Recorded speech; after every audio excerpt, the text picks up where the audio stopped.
Mas pasasarapin pa namin ang inyong Saturday mornings, mga kapatid. Dahil ihahain na sa From Helen's Kitchen ang mga katakam-takam na lutuin na may juicy kwentuhan on the side. Nasa frontline ng balitang yan, si MJ Marfori. Ano yung love? Wow! Bubusugin na naman tayo mga kapatid.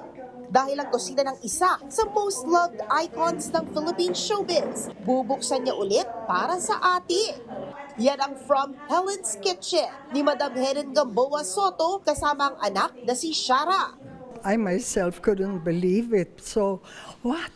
Season 5 na tayo of Praise God. Ang sarap ng feeling.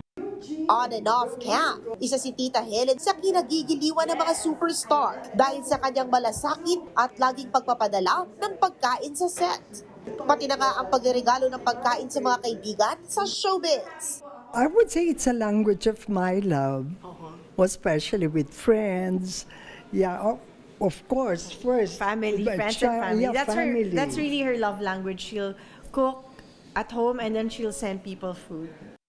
At eto pa, sa kusina ni Tita Helen, hindi lang pagkain, pero pati mga kwento, pagsasaluhan natin. I'm so happy. I'm not only happy, I'm so joyful. And I'm so thankful, first to God, second to TV5, and of course the staff, our director. Ang saya-saya ko talaga. Ang From Helen's Kitchen ay directed by Eric Hizo na naging guest din sa Season 1. Hatid din ang Idea First Company headed by Percy Intalan and June Robles Lana. From Helen's Kitchen Season 5, serving on February 7, 11 a.m. bago mag-eat Bulaga. Nagbabalita mula sa Frontline. MJ Marfori, News 5.